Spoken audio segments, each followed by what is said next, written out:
Here's how to solve 2D projectile motion problems in physics.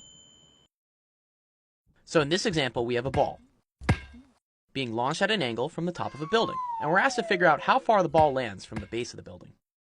Now I know there are a lot of numbers in this problem, but here's a general strat to make it easy. Anytime you have an object moving in both the up-down and the left-right direction, the key is to write out the kinematics equations separately for each direction. Then you solve for the time t in one direction and plug in the same t into the other one. In this case, we're looking for the distance the ball travels in the x direction, which will be related to the time it takes for the ball to fall in the y direction from the top of the building to the ground.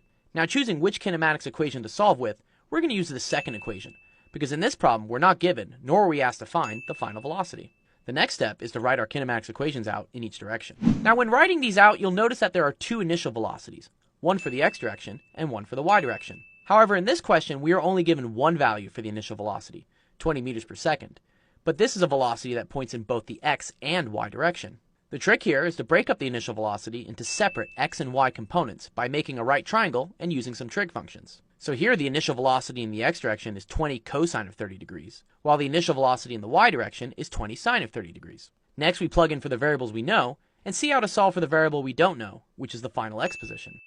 Starting in the x direction, we're going to call our initial position equal to 0, and plug in our value for the initial velocity. Looking at the acceleration in the x direction, this is going to be 0, because there are no forces acting on the ball in the x direction, and by F equals ma, if the net force is 0, so is the acceleration. Now looking in the y direction, we know our final y is when the ball hits the ground and is equal to 0, while the initial y is at the top of the building when y is equal to 40. Again, we plug in our initial velocity, but looking at the acceleration, we are now going to use negative 9.8 meters per second squared. This is because any object moving freely through the air is going to feel a downwards acceleration in the y direction due to gravity. After simplifying a little bit, we have two easier equations where we can solve for the final x once we have the time t. This is where we're going to use our y direction equation to solve for t, since the time when the ball hits the ground is the same time when it's at its maximum distance from the building, x final.